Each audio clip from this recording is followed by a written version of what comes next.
Welcome. Now let's take a look at capacity management part 2. In the previous module, we looked at the breakup of capacity management into 3 parts by ITIL, which was business capacity management, service capacity management, and the component capacity management.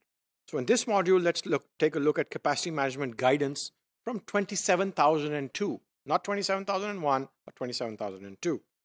So 27002 guidance says the following: capacity requirements should be identified, taking into account the business criticality of the concerned system. This is the first point. The second point, system tuning and monitoring should be applied to ensure and where necessary, improve the availability and efficiency of the systems.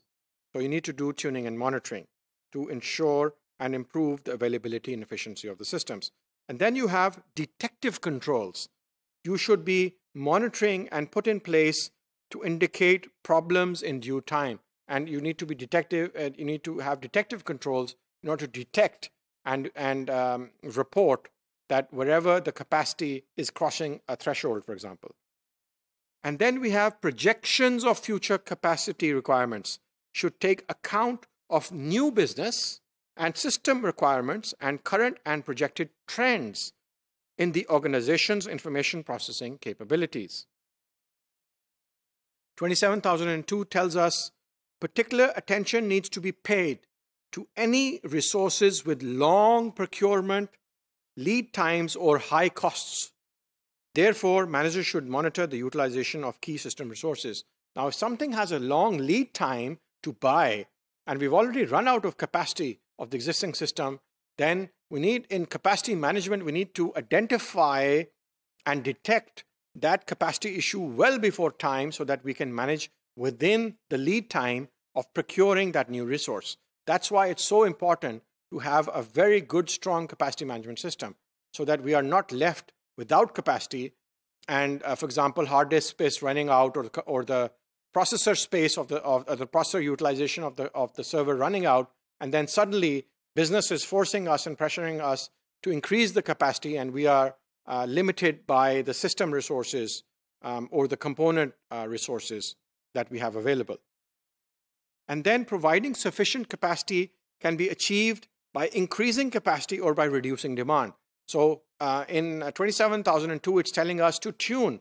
Managing capacity, you could decrease demand by optimizing the assets, or you could increase the capacity by buying new capacity.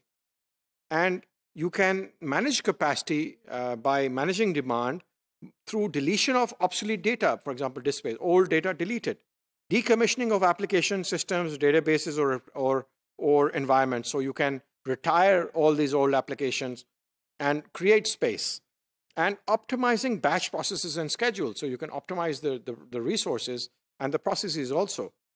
And ISO 27002 guidance, as you can see, it's a documented capacity management plan should be considered for mission critical systems. 27002 is telling us that you should actually document the capacity management plan. And this is a huge omission in the industry. Usually the industry is not documenting the capacity management plan. It's being done on an ad hoc basis. And also consider human resources and offices facilities, which 27002 is telling us.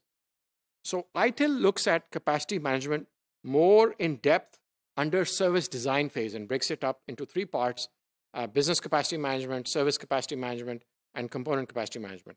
And 27002 provides some very useful guidance. And in the industry, we find that capacity management is not formalized as a process and lacks documentation.